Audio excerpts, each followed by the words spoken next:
My kids started school today in Michigan, and I am looking for something quick and easy to make for dinner tonight. So this is a recipe I remember from growing up. My mom used to make this, my abuela used to make this, and it would take them under 30 minutes, and we all loved it. So I want to share this with you for those nights when you're busy, but you want to make something hearty for your family.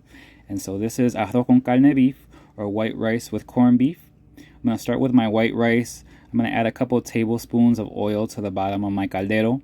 And then I'm going to use medium grain rice today on medium heat. So I'm adding 2.5 cups of water and bringing that to a boil. And then I'm going to go ahead and season that to taste with a little bit of salt. And then once that comes to a boil, you can also add your pre-rinsed rice. I rinse mine until the water runs clear, and that avoids any of the extra starch that's in the rice. You're going to want to mix this just once or twice. You don't want to mix this too much. You're kind of going to want to leave it alone and let it do its thing until the water evaporates about 80% of the way. I'm just tasting that to make sure that I have enough salt in there and adding a little bit more if I feel like it needs it. After about 10 minutes, you'll notice that the majority of the water has evaporated from the rice, and you start to get these little holes around the edge. This is a perfect time that you'll want to go ahead and mix that and also lower the heat to low. I like to create a little bit of a mountain in the middle of my caldero, and that allows for the rice in the middle to go ahead and steam, and also creates a crunchy layer of rice at the bottom that we call pegao. This is like gold to us. My mom loves it. I love it now, and I think it just adds an extra little layer of texture to the rice when you eat it. The rice just needs to steam now for about 15 minutes before we go ahead and mix it again and finish cooking it. So slide that to the back of your stove so that you can start on your corned beef. To start the corned beef, you're just going to add a couple tablespoons of oil at the bottom of your pan. And we're going to use these to fry up some potatoes. I like to cut mine into a short French fry shape. But if you have French fries in the freezer, you can feel free to go ahead and use those as well. I've done it that way, and it just saves a couple of minutes of extra time. You want to make sure your oil is hot. Don't be like me. I forgot to turn my oil on.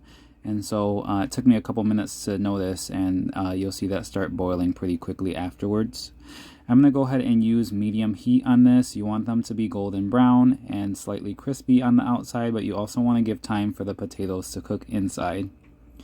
About halfway through, I'll go ahead and season these lightly with a little bit of salt, pepper, and garlic powder. You just want the potatoes to have a little bit of flavor. You don't want to overdo it with the seasoning at this point, because your corned beef will have a lot more seasoning as well, and you don't want it to be too salty.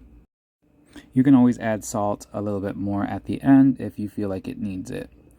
At this point, the rice should be pretty much done. It's been cooking for about 15 minutes with the lid on, and so it's a good time to go ahead and mix that and allow that to finish cooking. So just mix that up and put the lid back on and put it again at low fire at the back of your stove, and just let that finish off. It'll take another 10 minutes. This is what my potatoes look like when they're done. They're golden brown but soft on the inside, and so I'm going to go ahead and drain those in a bowl with paper towels to catch any of the extra grease. And then with whatever oil is left in there, I'm going to start on the rest of my corned beef. So I'm going to start with about a half a cup of sofrito. Sofrito is a blend of vegetables like onion, garlic, peppers, and cilantro that we use a lot in the Puerto Rican culture to add flavor to our food. You can find it store-bought in the freezer, or you can make your own. If you'd like a video on that, just let me know. I'm going to go ahead and add some Spanish-style tomato sauce to the pan as well. This is about half a can. And once that starts to melt down and cook up a little bit, maybe about 2 or 3 minutes into it, then you'll add your can of corned beef. Corned beef in a can is pretty easy to find at most supermarkets these days. I get mine at Aldi. It's one of the cheaper places that I found it. And this is supposed to be more of like an economical meal that you don't spend too much on, but you can feed a lot of people with. Once you've gotten your corned beef in the pan, you can go ahead and just use your spoon to go ahead and break that down. After a couple of minutes of it cooking, it'll start to loosen up and become more of like a thick sauce texture.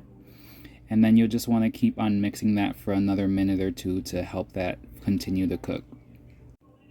Once that's cooked for about 5 minutes, then you'll go ahead and add in your sweet corn. I like to use a whole can of sweet corn in this, con todo el agua, with all the water that's included with the corn. and then give that a mix and let that cook for another 2 or 3 minutes just to get all those flavors incorporated. It'll start to kind of look like it's boiling at this point, and then you can go ahead and add your seasonings to it.